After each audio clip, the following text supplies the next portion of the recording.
এভাবে ঝরঝরে কিমা পোলাও বানাতে চাইলে এই রেসিপিটা পুরো দেখতে হবে।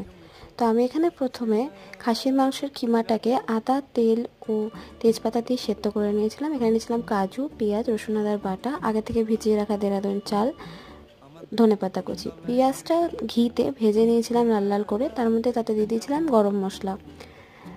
পেঁয়াজগুলো সম্পূর্ণ ব্রাউনিশ হয়ে গেলে তার মধ্যে অ্যাড করতে হবে কাঁচা লঙ্কা ও রসুন আদার পেস্ট। ভালো করে কষিয়ে তাতে দিয়ে দেবো প্রয়োজন মতো নুন, হলুদ, চিনি এবং সেদ্ধ করে রাখা কিমাটা, এবং তারপরে আমি একটু অ্যাড করব গোলমরিচের গুঁড়ো। তোমরা যারা ঝাল খেতে পছন্দ করো না তারা এটাকে অ্যাভয়েড করতে পারো। তারপর ফেটিয়ে রাখা টক দই, কাজু আর চাল দিয়ে ভালো করে নাড়িয়ে চাড়িয়ে, এখানে আমি 500 চালে 1 লিটার জল ব্যবহার করেছি, সেটা দিয়ে ঢেকে মিডিয়াম আছে কিছুক্ষণ সেদ্ধ হতে দিতে হবে। শেষে ধনেপাতা এবং ঘি ছড়িয়ে দিলেই রেডি হয়ে যাবে কিমা পোলাও।